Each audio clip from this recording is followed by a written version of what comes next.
tingkat kebisingan di kota New York mencapai 90 desibel setiap harinya. Itu sama dengan orang yang berteriak tanpa henti. Di hari yang cerah, Sam penderita kanker, bersama Ruben perawatnya, pergi ke suatu pertunjukan boneka. The Marionette Club. You lie. I remember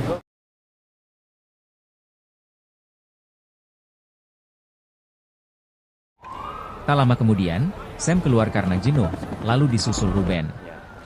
Ruben mendapat telepon dari rehabilitasi untuk kembali segera, karena keadaan memburuk. Sam mendengar apa yang Ruben katakan, tapi Sam akan kembali setelah membeli pizza. Ruben tak mengizinkan Sam pergi mencari pizza, karena menurut info, telah terjadi kekacauan di kota ini. Sifat keras Sam membuat Ruben terpaksa mengizinkannya. Suara siren yang dari tadi berbunyi, membuat para penumpang bus penasaran termasuk Sam.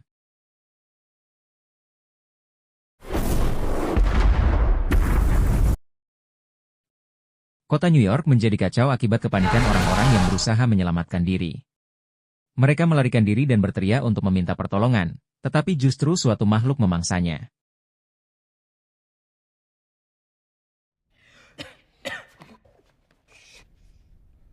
Sam tersadar, dan sudah berada di tengah-tengah para penyintas.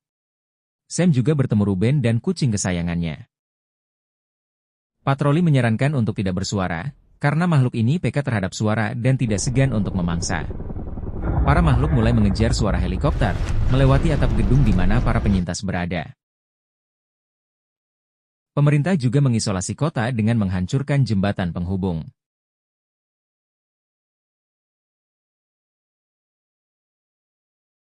Mereka tak menyangka situasi menjadi seperti ini.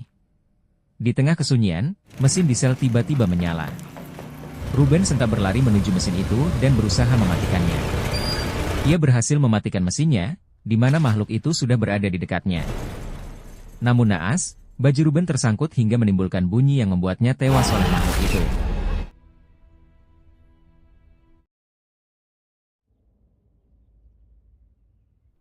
Entah apa yang dipikirkan Sam, ia meninggalkan gedung itu di saat semuanya masih tidur.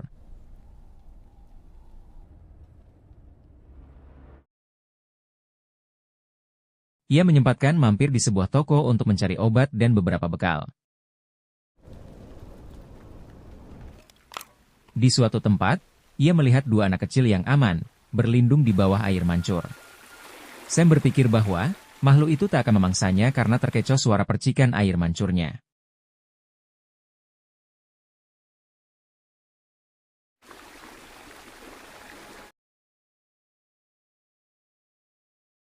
Beberapa menit kemudian, tim penyelamat mengumumkan pada para penyintas untuk menyelamatkan dan pergi ke sungai selatan, karena para makhluk takut terhadap air, dan para petugas sudah menyiapkan beberapa kapal untuk para penyintas. Sam mengajak dua anak tersebut mengikuti arahan para petugas.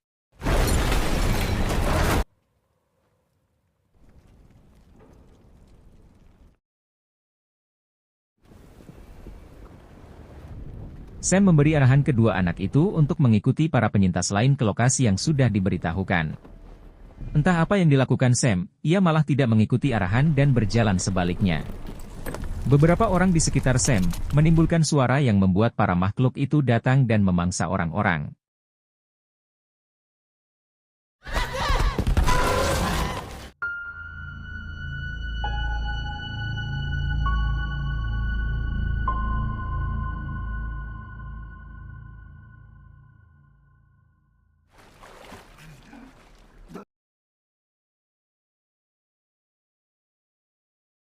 Kucing Sam yang sempat terpisah, kembali dengan seseorang yang membuntutinya.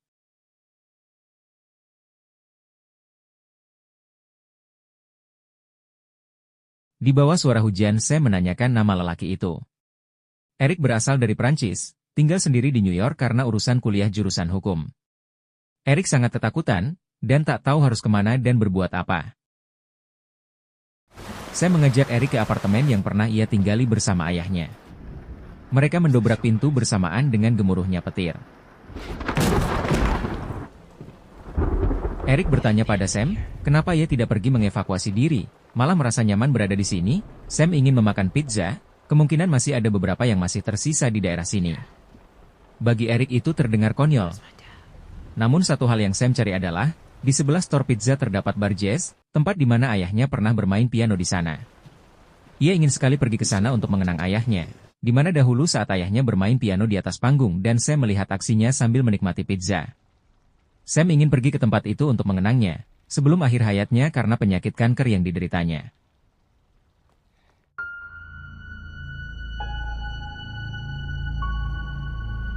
Singkat cerita, Eric meminta Sam untuk menunjukkan di mana mendiang ayahnya pernah bermain. Eric menghibur Sam dengan membuat pizza yang berada sebelah bangunan bar. Ia juga membuat sebuah pertunjukan di mana seolah-olah banyak penonton yang terhibur, dan itu cukup mengisi rasa rindu pada ayahnya dan mengusir kesedihan Sam. Apa yang dilakukan Eric, Sam sangat berterima kasih.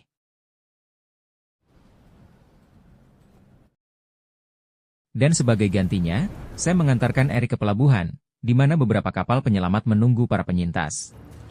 Karena monster itu tak dapat melihat, dan mempunyai pendengaran yang sangat tajam, Sam membuat pengalihan suara untuk menyelamatkan Eric. Monster itu juga takut dan tak dapat bertahan di air.